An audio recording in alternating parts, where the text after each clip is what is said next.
Hey guys, Cam here. I'm super excited to be chatting to Suki Waterhouse today. She's got a new film out called Seance. In this film, she plays the character Camille Meadows. I watched it last night. I feel like there is so much to unpack in this film.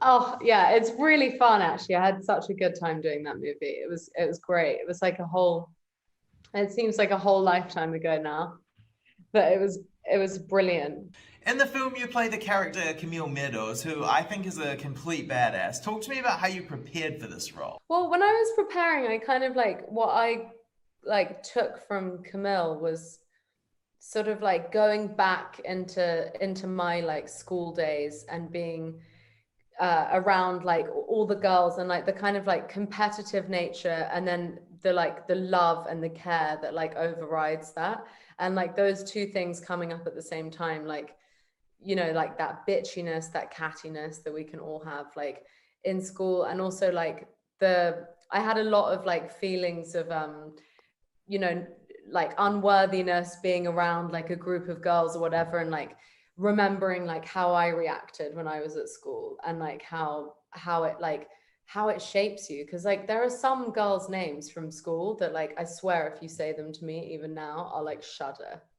And like so much of my I swear like so much of uh like sometimes like having like a kind of enemy like can really make you want to do a lot with your life. It's like quite good. I love that. Nothing like using the haters as a little bit of motivation. I feel like this movie deals with so many things. I walked away from it feeling a little bit confused, very excited, and kind of empowered in a weird way. How would you describe this film in three words? I would describe it as uh I think it's pretty funny. Like there's quite a lot of like there's quite a lot of like good humor in it, like uh sort of like yeah, spooky and mysterious. I'm not very good at these. That's all good. It is I'm like, mysterious words, though. what are words? Yes, yeah, and also just like doesn't take it doesn't take itself so seriously, which is I really like. It doesn't like it doesn't it's not like trying to project too much onto you and kind of like everyone's morality, which is always fun. I'm not gonna lie, I don't do well with scary movies, so when I first started watching this, I was a little bit nervous. I was kind of scared that I would have horrific nightmares for the next week. But as you say, there are plenty of moments of humor, which, if you're not the biggest scary movie fan, this could be a great movie for you to watch, just because it is also very funny. I felt like I was attracted to it because I wanted to do like sort of just like a classic girls' school like movie, and I love like even just like watching like a Nana's character, a Nana Sarkis who like plays like, and she just looks like so glamorous in the school, and like all of the other characters, like it's very fun to watch. In Seance, there are a lot of physical scenes, especially for your character. Did it take a long time to learn, I guess, like the choreography and to be able to pull off those scenes and make them seem so realistic?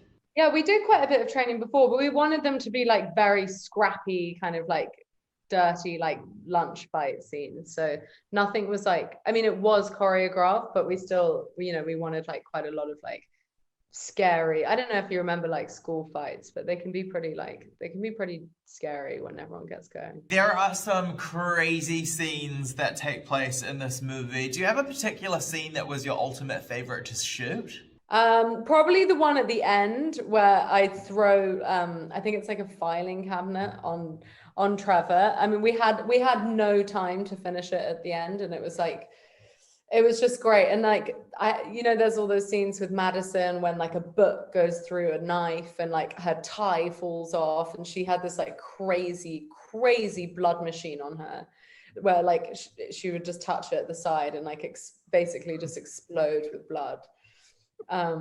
Yeah, probably that end sequence was my favorite. I love that scene as well, and it's one of those scenes where when you're watching the film, you're so engrossed in it, but then when you're thinking about it afterwards, you're like, how did they even do that? Yeah, that's always it's the best. Like when you're all like just watching her get all hooked up to that stuff, and like how intense it is. Like they send you home sometimes like literally looking like you've been at the scene of a murder. And like, or you'll just like go and have a cigarette outside or something, and everyone on the street is like, what? Oh man, I feel sorry for the people of Winnipeg. Imagine walking down the street and just seeing someone so covered in blood walking towards you. Yeah, most of the time. I remember that movie in particular, like people just walking down the street in Winnipeg and being like, are you okay? Obviously the cold was a massive challenge while shooting this film, but other than that, what other challenges did you face trying to create this movie? Probably like the isolation, because like it was like all of us sort of it's quite a difficult place to like visit and stuff. So like we were all quite it actually all made us very close. We were staying in like a little apartment building, and you know, because there's like it's not even really like, we did go out and go to bars and stuff, but like that it's that bit more kind of strange when it's just kind of like slightly inhabitable. Well, it must have been nice returning to some kind of normality after you finished filming. One thing I have never experienced is a ghost or anything paranormal. Have you experienced anything paranormal? Have you ever taken part in a seance yourself? I mean, I've definitely done the Ouija board before, and like it actually did work a lot, but I was with a bunch of friends and we were just like, I think just drinking wine. So like no one really seemed to like, we kind of were all just like finding it very funny, but it definitely was working. And then I've had like, I have like certain things of like, I do think I see a man like dressed like he's from World War One sometimes. Like there's always like a certain place where I'll see him just walking into my apartment. That's so But I don't know random. if I'm just like hallucinating generally. And like I don't know, have you ever had like a doorknob shaking in the middle of the night, or like something under your bed like falling? Have you ever had anything like that happen? I've never had anything falling, but I have definitely heard doors opening and closing in the night, but I always just tell myself it's the wind. Apparently there's been a lot more reports of paranormal activity during like the pandemic and stuff. It's probably just because like the ghosts are like, why aren't you at work? Like please leave so we can like hang out, you know? That is so crazy to think about. Like, I've never thought about ghosts hanging out together, but I guess what else are they gonna do with their time? I'm thinking back to the old man that you're talking about, and I'm wondering if it's like a family member who went to war, or maybe even just like a person who lived in the house before you lived there who went to the war? I don't know. Yeah, my granddad was, well, he's still alive, but he was like very he liked frightening us a lot when we were children.